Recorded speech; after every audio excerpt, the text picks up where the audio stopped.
할렐루야. 아유, 이렇게 제가 우리 더 자란 교회 오후 예배를 너무 오랜만에 참석해가지고 청년부가 항상 이 시간에 예배 또 드리고 있는 중이라서 갑자기 백목사님 찾아왔더라고요. 빨리 설교하러 가셔야 되는데 어쨌든 이 오후 예배까지 참석하시는 우리 성도님들 주님을 사랑하는 마음이 더욱 크신 줄로 믿습니다. 요즘 우리 청년부에 가면요 늦게 오는 친구들이 뒷자리 못 앉게 의자를 이렇게 접어 놓습니다. 그러니까 앞에부터 앉아라 이거죠. 그리고 뒤에 오는 청년들은 의자를 들어가지고 넣고 좀 귀찮게 만들어 놓는 거예요. 그래서 일찍 빨리 와서 앞자리에 앉고 찬양을 해라. 그렇게 지금 하고 있습니다. 오늘 그 새 친구 2명이 새가족 수료 다 하고 축하받고 우리 태민 형제 또 내일 해군 가서 기도까지 이렇게 마치고 이렇게 올라오게 되었습니다. 우리 성도님들께서 우리 청년부를 항상 기도해 주시고 응원해 주시고 또 이렇게 도와주셔서 너무 감사드립니다. 예, 오늘 우리가 대하는 말씀은요, 이 말라키의 말씀이죠. 말라키, 예, 나의 사자. 예, 이 말씀은 구약 성경의 마지막 구절인데요. 1절의 말씀이 말라기를 통해 이스라엘에게 말씀하신 경고라라고 아주 단어가 3개 나오고 있습니다. 2절을 보면 하나님께서 말씀하시죠. 내가 너희를 사랑하였노라. 근데 참 희한한 것은요, 이것을 듣고 있는 백성들과 제사장들과 지도자들이요, 반문을 하고 있다는 겁니다. 주께서 어떻게 우리를 사랑하셨나이까? 이렇게. 하나님께서 사랑한다. 이렇게. 내가 너를 이렇게 사랑한다 하니까요. 이게 쌩까는 거죠. 뭐 하나님 우리를 뭐 언제 사랑한 적 있었습니까? 이런 표현입니다. 이 표현이. 근데 이것은 하나님과 이스라엘 백성 가운데 주고받는 어떻게 성경에 이런 말이 나올 수 있을까? 하나님은 오직 찬송 받으셔야 되고 예배 받으셔야 되고 경외로운 분이신데 백성들이 제사장들이 어떻게 이렇게 반문을 할 수 있을까? 우리는 이 첫 문장부터 충격을 받게 됩니다. 예수님, 하나님, 우리를 어떻게 사랑하셨습니까? 사랑의 증거를 내놓으세요. 도대체 우리한테 사랑한다는 것이 무엇입니까? 이게 끝나는 게 아니에요. 어떻게 우리가 주의 이름을 멸시하였나이까? 어떻게 우리가 주를 더럽게 하였나이까? 어떻게 주를 그것을 도둑질하였나이까? 무슨 말로 우리를 대적하였나이까? 계속 반문하고 있습니다. 하나님께서 네가 나를 멸시했고 나의 것을 도적질했고 이런 말을 하시니까 자기들 한 번도 그런 적 없다는 듯이 그렇게 반문을 하고 있는 거죠. 이 어떻게라는 단어가 말라기서에 그 여는 말라기서를 해석하는 중요한 키가 되는 말씀입니다. 백성들은 선지자가 나와서 나의 사자 말라키 하나님의 뜻을 전하는 데 있어서 정말 우리가 잘못하였습니다. 우리의 죄가 큽니다. 하나님. 우리를 긍휼히 여기소서 회개가 아니고 도리어 대꾸를 하고 있는 것입니다. 주께서 우리를 어떻게 사랑하셨나이까? 우리가 성경을 통해서 제일 많이 듣는 말은요, 사랑의 하나님입니다. 요한복음 3장 16절을 모르시는 분은 없으시죠? 하나님이 세상을 이처럼 사랑하사 이렇게 사랑. 그런데 우리가 살아가는 현실을 주목해서 보면 내가 하나님의 사랑받는 자인지에 대한 의문이 자꾸 생긴다는 거죠. 왜냐하면 힘들고 어려운 문제들이 계속해서 해결이 안 돼요. 사랑하는 자인데 왜 병들게 놔두십니까? 사랑하는 자인데 어떻게 이 노후 대책이 안 되게 지금 이렇게 놔두십니까? 하나님 과연 계십니까? 아니 하필 우리 집에 내한테 왜 이런 어려움이 있습니까? 이게 백성들이 하는 말이죠. 주께서 어떻게 우리를 사랑하셨나이까? 여러분 우리는 어떻습니까? 하나님의 약속은 있어요. 하나님의 말씀도 있죠. 로마서 8장 28절에 우리가 알거니와 하나님을 사랑하는 자 그 뜻대로 부르심을 입은 자들에게는 모든 것이 합력하여 선을 이루느니라. 근데 선을 이루는 게 안 보여요. 언제쯤? 그때는 도대체 언제쯤입니까? 합력하여 선을 이루는 때는 도대체 언제입니까? 이렇게 마지막 청구서를 넣어야 되는데 통장에 잔고가 없어요. 이 도대체 어찌 된 것입니까? 그 사람이 이렇게 잘 만날 듯 안 만날 듯 하다가 이렇게 갑자기 탁 관계가 끊어져 버립니다. 여러분, 이런 여러 가지 일들 속에서 과연 하나님이 나를 사랑하신다면 내 가정이나 나의 형편이나 내 주변의 상황들을 이렇게 버려두실 수가 있는가? 왜 이런 고통을 빨리 제거해 주시지 않는가? 왜 속히 회복되어지지 않는가? 이스라엘 백성들은 그렇게 고백하고 있는 거죠. 말라기 선지가 활동할 당시에 이스라엘 상황을 우리가 조금 살펴볼 필요가 있는데요. 정치적으로는 페르시아, 바사의 지배하에 있었습니다. 비록 압제의 증거가 나타나고 있지는 않지만 그래도 이스라엘 백성들이 완전 주권 국가로 선 것은 아닙니다. 나름 우리가 와서 지금 느헤미야서의 성벽 재건의 그 장면들을 보고 있지 않습니까? 그 있던 사람들이, 사마리아 사람들과 이 사람들이 여우가 올라가도 너희가 짓는 그 성 다 무너지겠네 이러면서 조롱을 하고 앉아 있어요. 주권이 회복되지 않았어요.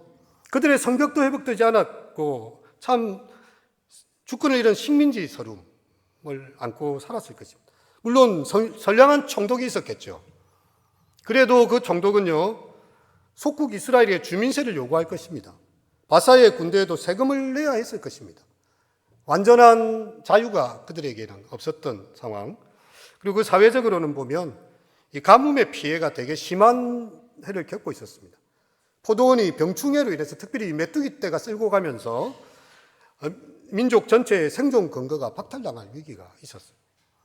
하나님 우리를 사랑하셔서 여기까지 인도해 주셨다고는 이렇게 좀 말하고 싶은데, 그렇다고 해서 정말 그 큰 영광, 스룹바벨이 말했던 그 영광, 또 학계가 말했던 이전의 나중 영광이 이전 영광보다 더 크리라 했던 그 영광에까지는 이르지 않고 already 이미 온 것 같은데 not yet 그 사이에 끼어 있는 거죠. 그래서 이 백성들은 힘이 듭니다. 바벨론 포로에서 돌아온다는 그 약속은 이루어졌어요. 70년의 포로기를 마치고 우리가 꿈꾸는 것 같았도다. 그들의 이 고향으로 돌아올 때 너무 좋았습니다. 아이들을 어깨에 메고요, 시온의 대로가 흘러넘치는 느낌이 들었던 거죠.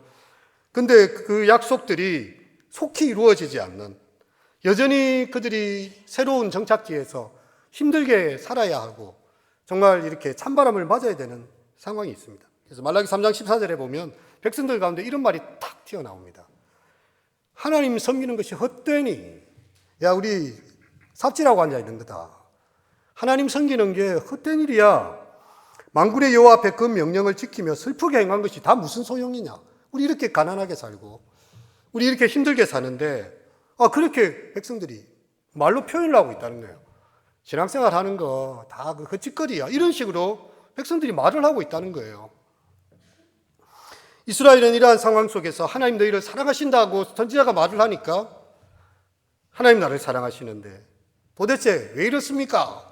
정말 사랑하십니까? 하면서 이렇게 토를 달고 있습니다. 그때에 여호와의 말씀이 선지자를 통해서 나오고 있죠. 에서가 야곱의 형이 아니냐. 그냥 이렇게 전통적으로 보면 형인 에서를 축복하고 야곱은 차자기 때문에 축복을 가질 수가 없는 거죠. 근데 하나님께서 에서는 미워했다는 거예요. 야곱을 사랑하셨어요. 그리고 에서의 산들은 황폐했고 광야의 이리들에게 에서의 땅 에돔이 다 넘겨지게 됐습니다. 에돔은 말하기를 우리가 무너뜨림을 당하였으나 황폐한 곳을 다시 쌓으리라. 왜냐하면 에돔 족속은 되게 강한 족속이고 그 에서의 성질을 알지 않습니까? 붉은 사람이에요. 상남자예요. 군대를 거느리는 사람이었고요. 그 족속 또한 에돔 족속이 바로 에서의 후손들이거든요. 이 굉장히 힘 있는 군대를 기르고 이렇게 산 중앙의 바위 틈 사이에서 사는 그런 민족이었다는 거죠. 근데 하나님께서 에돔 족속은 다 멸해버렸습니다. 그들이 다시 쌓으리라 하지만 하나님께서 헐어버리겠다. 그곳은 악한 지역이고 진노를 받은 백성이라 하리라. 너희가 야곱이지 않느냐. 야곱인 너희들도 범죄하고 바벨론의 유수가 돼서 70년 동안을 억압받고 하지만 약속이 되어서 돌아왔고 아직까지 명맥을 유지하고 있고 또 하나님의 약속은 계속 진행되고 있기 때문에 에서를 보아라. 하나님께서 주권적으로 동생인 야곱 너를 선택해가지고 네가 알기도 전에 네가 뭔가를 구별하기도 전에 그를 선택하고 불러냈다는 주님의 말씀이죠. 이런 우리에게는 이해할 수 없는 하나님의 주권과 섭리가 있습니다. 이렇게 딱 이렇게 편말이 있어요. 수고하고 무거운 짐진 자들아 다 내게로 오라 내가 너희를 쉬게 하리라. 그래서 수고하고 무거운 짐에 눌려 있다가 새생명 축제에 우리 권사님, 지사님, 장로님이 전도해서 자기 발로 교회를 온 거예요. 교회를 왔어요. 수고하고 무거운 짐진 자들 오라 했으니까. 근데 새가족 공부를 하고 세례 공부를 하니까 이렇게 이야기합니다. 네가 나를 택한 것이 아니라 내가 너를 택하여 세웠나니 너는 내 것이라 이렇게 이야기하고 있는 거예요. 밖으로 보면 하나님께서 우리를 초청하셨고 누구든지 오라 되어져 있지만 청함을 받은 자는 많아요. 하지만 택함을 받은 자는 적습니다. 그리고 하나님께서 자기 백성을 그 죄에서 건져낼 자, 예수 그리스도의 이름은요, 자기 백성을 그 죄에서 건져낼 자로 우리에게 오셨다는 거죠. 우리가 하나님의 그 섭리 안에서 어떤 여주인지 몰라요. 아무도 몰라요. 세상으로 말하면 문벌이 좋은 것도 아니고, 지혜가 출중한 것도 아니고, 돈이 많은 것도 아니에요. 지식이 충만한 것도 아닙니다. 하지만 하나님께서 약한 것들을 택하사 강한 자들을 부끄럽게 하려 하신다고, 하나님 앞에 아무것도 자랑할 것이 없게 하신다고 하나님께서 우리를 부르셨습니다. 할렐루야. 그래서 우리가 예배 드리고 있는 거죠. 우리가 이곳에 와서 여러분 위기에 있는 사람들에 가서 복음을 전해 보십시오. 그 사람들이 죽기 직전이라서 쉽게 복음을 받아들일 것처럼 생각이 들지 않습니까? 근데 마음이 단단한 사람들은 받아들이지를 않아요. 하나님 당신을 사랑하십니다. 예수님께서 당신을 위해 죽으셨고 그분을 믿는 자는, 주의 이름을 부르는 자는 누구든지 구원을 받습니다. 주 예수를 믿으세요. 지금까지 살아온 삶이 어떠하든지 상관없이 예수님의 십자가의 보혈이 당신을 듣고 천국으로 당신을 인도하여 드릴 것입니다. 아멘이 되시죠? 그런데 아멘이 안 되는 사람이 있나요? 하나님이 있는지도 모르겠고 그냥 내 열심히 살아온 것 같은데 도대체 뭐냐 이런 사람들도 있다는 거예요. 우리가 하나님의 백성이 되고 하나님의 자녀가 되고 이거 자체가 벌써 큰 은혜인데 우리는 이제 남들하고 비교하는 거죠. 남들하고. 여러분 이렇게 70년 바벨론 유수 갔다가 다시 돌아오니까 새로 시작해야 되니까 얼마나 힘들겠습니까? 그 다른 나라들은 이미 자기 자리를 다 잡고 있습니다. 70년 세월이면 나라가 하나 망하고도 새로 건축되는 시기이기도 하고요. 이미 70년의 간극이 있어요. 질병을 오랫동안 앓았던 사람이 갑자기 새로 시작을 하려고 하면 다른 사람은 이미 쫙 자기 사업에 이렇게 극한에 가 있고 직장에서 최고 높은 직급에 와 있는 건데 자기는 신입사원을 다시 시작해야 돼요. 근데 우리는 그래도 기억해야 될 것은 하나님께서 우리로 하여금 오늘을 살게 하신 생명이 있다. 그리고 하나님 우리를 사랑하고 계신다는 분명한 약속인 것을 믿습니다.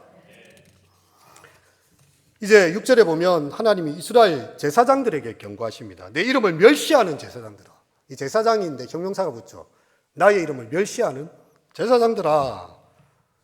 왜 하나님께서 이렇게 이야기하고 있었을까요? 이스라엘 민족의 불만은요, 백성의 문제이기 전에 지도자들의 문제라는 거예요. 지도자들이 하나님을 멸시하니까 백성들이 하나님을 멸시하고 있다는 엄중한 경고가 되고 있습니다. 여러분, 우리가 정말 우리 지도자 되시는 분들, 아마 오후 예배쯤 나오시는 분들은 거의 교회에서 크고 작은 지도자 역할을 하고 계실 거예요. 보통은 낮 예배만 끝나면 신앙생활 다 한 줄 알거든요. 근데 오후 예배까지 나와 있고 또 목장까지 나가고 그러면 교회 리더인 거예요. 그러면 우리는 과연 하나님을 제대로 경외하고 있는가? 우리 다른 사람한테 하나님을 공경하세요 이렇게 말하기 전에, 똑바로 신앙생활 하세요라고 말하기 전에 너가 정말 하나님을 제대로 섬기고 있는가? 반문하고 있는 거죠. 남의 눈에 티를 빼라고, 남의 눈에 티는 너무 잘 보여요. 어찌 그리 잘 보이는지. 근데 내가 흘린 건 하나도 안 보여요. 나는 언제나 잘한 것 같은데 내 눈에 들보는 보이지가 않습니다. 먼저 빼야 돼요. 백성의 지도자들인 제사장들이 하나님께 반문을 합니다. 아니 우리가 하나님 이름을 멸시했다고요? 언제 그런 적이 있었습니까? 왜냐하면 그들도 그렇게 말을 할 수 있는 게 주의 제단에 항상 예물을 드려요. 그리고 하나님에 대한 제사를 쉬지 않았어요. 그러니까 종교적인 형식은 유지가 되고 있었다는 말입니다. 그런데 문제는 하나님께서 하시는 말씀이죠. 아들은 그 아버지를 공경하지 않느냐. 종은 그 주인을 공경하고 있지 않느냐? 그런데 내가 아버지인데 나를 공경함으로 예배를 드렸느냐? 내가 주인일진데 나를 두려워함으로 예배를 드렸느냐? 하나님께서는 질문하고 계신 것이죠. 우리도 하나님께 뭔가를 자꾸 드립니다. 하나님의 표현, 선지자의 표현을 의하면 더러운 떡을 갖다 드리고 눈먼 이생을 갖다 드리고 저는 것 가지고 옵니다. 병든 것을 드리고 있습니다.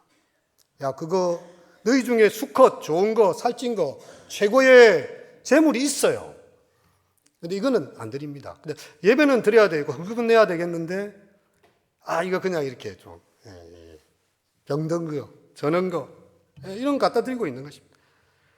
더러운 떡을 나의 제단에 드리고 있다. 그러면 자기들은 떡을 드리고 있다는데 자꾸 포인트를 맞추는 거죠. 하나님 보실 때는 더러운 떡이에요. 더러운 떡. 어떻게 우리가 주를 더럽게 하였나이까 하는도다. 이런 너희가 여호와의 식탁은 경멸히 여길 것이라 말하기 때문이라. 여러분, 말라기의 외침은요, 그들의 폐부를 찌릅니다. 너희가 총독한테 갈 때, 바사 페르시아 총독한테 갈 때 저는 양을 가져가거나 눈먼 양을 가져가거나 썩은 떡을 가지고 총독한테 가느냐? 그렇게 합니까? 안 하잖아요. 예. 그런데 이스라엘 밖에서 크신 여호와, 해 뜨는 곳부터 해 지는 곳까지 통치하시는 여호와, 이스라엘 모든 것보다 더 크신 여호와 앞에는 그들이 이런 것들로 예배를 하고 있다는 것이죠. 여러분, 우리가 존경하는 사람이나 혹은 고마움을 느끼는 사람한테는 좋은 걸 갖다 드립니다. 자기 먹을 건데 더 좋은 거예요. 자기 안 먹고라도 갖다 드리는 거죠. 근데 내 먹을 거 많이 있고 그 중에서 좀 짜투리, 안 드리기는 그렇고 좀 짜투리 있는 거죠. 그냥 생색만 내는 그런 제사를 나를 멸시하는 것이라고 하나님께서 말씀하고 계시는 것입니다. 이스라엘은 하나님께 구하기를 우리를 긍휼히 여기소서. 그렇게 아무리 기도해도 소용없다. 왜? 너희가 이같이 행하고 있는데 너희 재물에 하나인들 받겠느냐? 여러분, 하나님은 간구하는 자의 중심을 보고 계세요. 어떠한 마음으로 예배하고 있는지, 그가 어떠한 마음으로 섬기고 있는지, 어떠한 말로 그의 중심이 있는지를 하나님은 꿰뚫어 보세요. 사람들은 그냥 적당히 넘어갑니다. 알아도 그냥 모른 척, 몰라도 모른 척 그냥 넘어가요. 하나님은 정확하게 우리의 심장과 폐부를 꿰뚫고 계십니다. 그런 예물은 총독에게도 드리지 않는 걸 내한테 갖다 놓으면 나는 그거 하나도 받지 않겠다는 그런 말씀입니다. 여러분, 하나님께 우리가 우상에게 빌듯이 돈만 갖다 놓고 헌금만 드리면 하나님께서 기브 앤 테이크 해주시는 그런 분이십니까? 하나님 무슨 이렇게 슬롯머신인가요? 돈을 집어넣으면 뭘 이렇게 자동 자판기처럼 뭘 내놔야 되나요? 하나님은 인격적인 분이십니다. 너희가 더러운 떡을 드리는 그 더러운 손을 먼저 씻고 와라. 너희가 깨끗한 재물을 가지고 와라. 그래야 내가 너희의 기도를 듣고 내가 너희의 간구를 들으시겠다는 거죠. 우리가 주여 주여 참 많이 합니다. 하나님께서 보시는 것은요, 하나님의 뜻대로 행하는 자라야 할지니라. 입술에만 막 이렇게 말이 붙어 있는데 행위가 그들에게 맞지 않으면 하나님의 나라에 들어갈 수가 없는 거죠. 하나님께서는 더 나아가십니다. 10절의 말씀을 보면 너희가 내 제단 위에 헛되이 불사르게 하지 못하기 위하여 너희 중에 성전문을 닫을 자가 있으면 좋겠다. 예배당 문을 아예 닫아버려라. 아무도 예배하지 못하게 하라는 거예요. 이런 예배는 드릴 필요가 없다. 너희가 형식만 내고 종교적인 어떤 제스처만 하고 경건의 모양만 갖춘 거, 하나님께서는 그거에 대해서 더 이렇게 조롱당하신다고 생각합니다. 멸시당하신다고. 문을 딱 잠궈버리고 아무도 예배하지 못하게 하라. 얼마나 무서운 말씀입니까? 이 2장, 3장 가다 보면 더 심한 말도 있습니다. 너희 희생의 똥을 너희 얼굴에 쳐바르겠다. 이런 말도 있습니다. 제대로 예배하지 않는 예배, 하나님을 향한 경외심을 잃어버린 예배, 하나님께서 받지 않으신다는 거죠. 차라리 너희 중에 누가 와서 문을 닫아 그래서 아무도 예배하지 않는 것이 나에게 차라리 더 낫겠다. 그렇게 이야기하고 있습니다. 여러분, 우리가 주님 앞에 드리는 무성의한 재물, 하나님을 향해 멸시하는 마음이 있다면요, 주님은 문을 걸어 잠궈라 이렇게 말씀하고 있습니다. 얼마나 부끄럽고 통탄할 일입니까? 우리가 하나님께 드려야 될 것은 어떤 예물일까요? 하나님이 기뻐하시는 거룩한 산 예물은요, 우리 자신이 하나님 앞에 드려지는 예물이 되어야 되는 거죠. 너희 몸을 하나님이 기뻐하시는 거룩한 산 예물로 드리라. 이것이 너희의 드릴 영적 예배니라. 우리가 예물인 거예요. 우리의 삶이 예물인 거예요. 이웃을 향한 긍휼과 사랑을 베풀고 그들을 오래 참아주고 예수님처럼 섬기려고 하는 우리의 삶이 와서 예배 드려질 때에 예배가 되는 거지. 헌금만 헌금함에 넣고 도장만 찍었다고 그게 하나님 받는 예물이 아니라는 거예요. 하나님은 불꽃 같은 눈으로 우리의 중심을 보십니다. 최고의 하나님은요, 최고의 정성을 바라십니다. 깨끗하고 온전한 것을 바라십니다. 그리하여 거룩하신 하나님 앞에 합당한 예물을 드려야 되는 거죠. 이 우리 하나님은 해 뜨는 곳에부터 해 지는 데까지 깨끗한 예물로 경배받으셔야 될 이방 민족 중에서 크게 되실 하나님이라고 이야기를 하고 있습니다. 우리 13절을 다 함께 읽어볼까요? 시작. 만군의 여호와가 이르노라 너희가 또 말하기를 이 일이 얼마나 번거로운고 하며 코웃음 치고 훔친 물건과 저는 것 병든 것을 가져왔느니라. 너희가 이같이 봉헌물을 가져오니 내가 그것을 너희 손에서 받겠느냐. 이는 여호와의 말이니라. 근데 이 재물을 가져온데도 정말 귀찮아요. 너무 번거로운 거예요. 그냥 몸만 가서 살짝 갔다 오면 안 되나. 이런 것도 가져오는데 훔친 물건을 가져오고요. 저는 양을 가져오고 병든 것을 가져오는데도 그것도 귀찮아요. 그냥 번패스러워요. 번거로워요. 그렇게 하고 있는데 하나님께서 이 하나들 받겠느냐? 우리 제 자신에게도 물어보게 됩니다. 우리 서로에게도 물어봐야 됩니다. 내가 하나님 그냥 이 정도 예배에 나와주는 것만으로 그냥 괜찮은 거 아닙니까?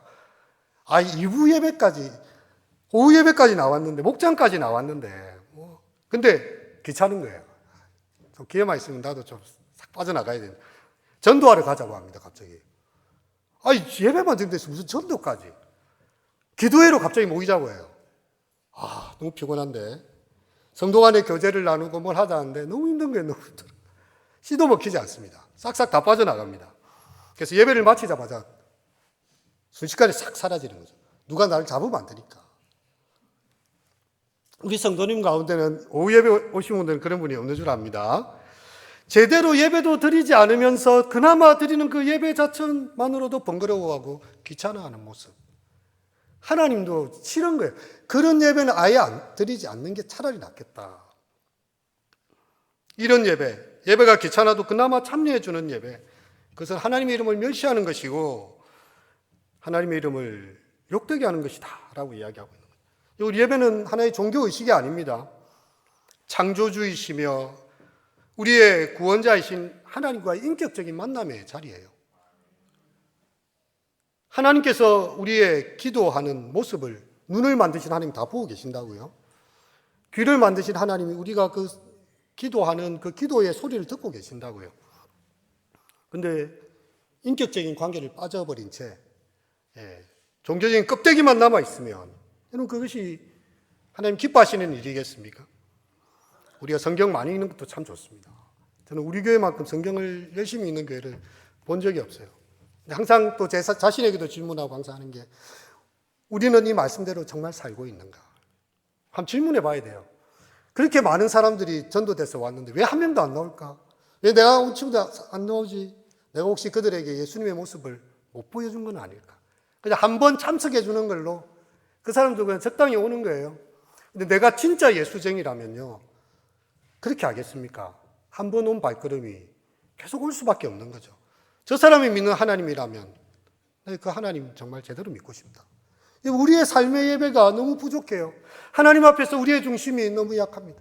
그래서 우리 자신의 모습을 보면서 마음을 탓하고 가슴을 찢어야 하는 거죠. 백성들은 병든 것을 가져오면서도 그 드리는 제사조차도 귀찮아 죽을 지경이었습니다. 처음에는 그들 약속했어요. 하나님 좋은 것을 드리겠습니다. 우리를 이 노예 자리에서 해방시켜 주시고 우리의 본토 고향으로 돌아가게만 하신다면 하나님께 진정한 예배를 드리겠습니다. 비슷한 기도를 드리신 적이 있을 겁니다. 하나님 이 병에서 구원에만 주신다면 내가 호흡이 살아있는 동안 하나님을 찬송하겠습니다. 하나님 내가 이 위기를 넘어나고 이 사업의 위기와 이 경영의 위기를 이 고통의 순간 한번 넘겨만 주시면 내가 정말 하나님 앞에 진심의 기도를 드리겠고 찬송을 드리겠습니다. 하나님이 다 넘겨주셨어요. 그 위기를 지나오게 하셨습니다. 근데 우리는 약속을 잊어버리는 거예요. 하나님은 그때 네가 했던 그 약속 어디 갔니? 네가 그때 정말 긍휼히 여기는 마음으로 나에게 구했던 거 나는 너에게 들어주었는데 너는 마음이 변했구나. 하나님은 마음이 변하지 않으세요. 어제나 오늘이나 영원토록 동일하십니다. 근데 우리의 마음이 변한 거예요. 이 정도 했으면 우리 그런 거 많지 않습니까? 이렇게 장례식 치러주면 안 믿는 가족들이 한 번 와줍니다. 그걸 안 와요. 한 번 갔으면 됐지 뭘. 왜냐하면 그들이 진짜 신앙이 되지 않기 때문에. 여러분 우리 또한 예배의 껍데기에 너무 익숙해져 가지고요. 예배의 본질과 신앙의 본질을 잃게 되면 그 하나님 앞에서 사기치는 것이 됩니다. 하나님 잘생기겠습니다 약속하고 일부러 흠있는 것을 가져와요. 사기치는 것이다 라고 하나님께서 이야기를 하고 있습니다. 흠있는 것으로 속여서 내게 드리는 자 저주를 받으리니. 하나님 다 보고 계시 마음이 아프신 거죠. 이스라엘을 사랑하시는 그분께서 바벨론의 속박에서 그들을 구해 주셨고 앞으로 선민의 약속으로 그들의 삶을 계속 이끌어 가실 터인데 지금의 그 어려움 때문에 너무 마음이 약해지고 하나님에 대한 불평까지 쏟아나오는 백성들. 여러분 말라기서의 사람들만 그러하겠습니까? 이스라엘 욕하기 전에 우리 자신을 봐야 돼요. 하나님께 잘하기로 약속했잖아요. 약속 안 하셨나요? 아마 하신 분들 많을 겁니다. 하나님, 우리 자녀가 이번에 대학 시험 잘 챙겨주시고, 군대 잘 갔다 오고 건강하게 해주시고, 결혼만 하게 해주시고, 아이고, 이번에 취직만 하게 해주시고, 그 약속 다 어디 갔습니까? 여러분, 구원의 감격을 잃어버릴 때요, 다시 한번 우리 자신을 돌아봐야 돼요. 현실에서 가장 좋은 시간은 자기를 위해 다 써요. 가장 좋은 것도 자기를 위해 다 씁니다. 근데 하나님께는 짜투리 시간 좀 갖다 넣고 짜투리 좀 갖다 넣으면 하나님께서 기뻐하실 거라고 착각하십니까? 우리가 예배하는 자가 누군지를 알아야 됩니다. 하나님이 어떤 분인지를 알아야 돼요. 오늘 본문에 보면 큰 임금, 두려운 하나님이라고 했어요. 우리 입술로는 주님을 공경합니다. 교회 다니는 분 치고 하나님을 이름을 망령되게 크는 사람은 없어요. 근데 문제는 행위가 그렇지 않다는 거죠. 앞에서는 하나님을 너무나 경외하고 그렇게 말하는데 정말 삶으로 돌아가 보면요.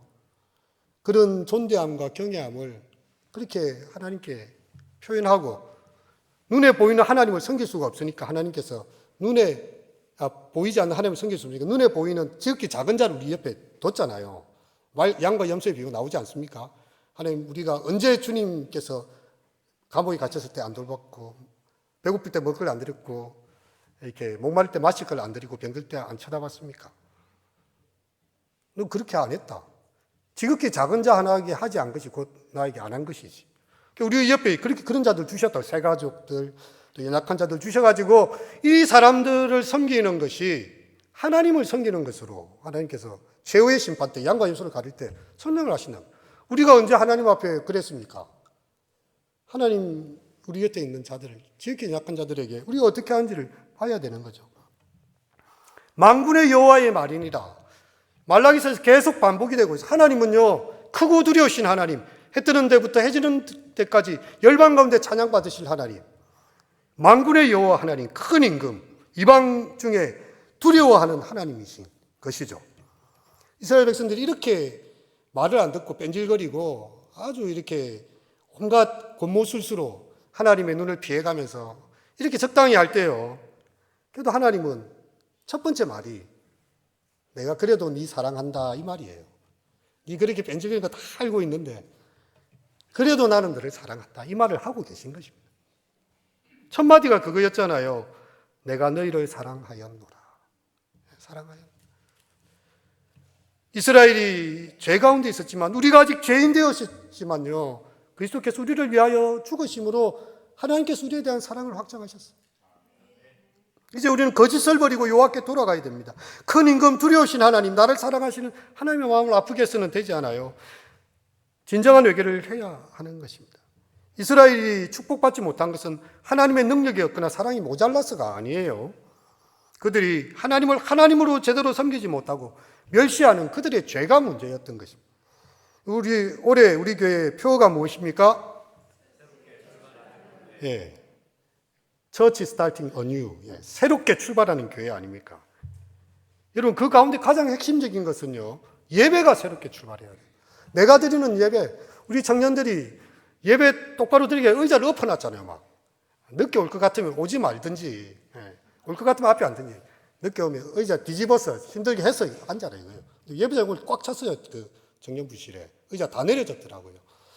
여러분, 우리가 예배에서 개혁되지 않으면 다른 것은 다 거칠을 뿐입니다.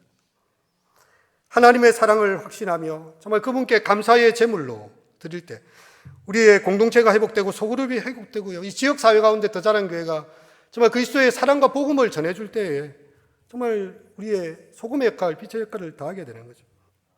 예레미야 또한 이렇게 이야기합니다. 예루살렘아 내 마음의 악을 씻어 버리라. 그리하면 구원을 얻으리라. 우리 마음의 무거운 땅을 기경을 내야 돼요.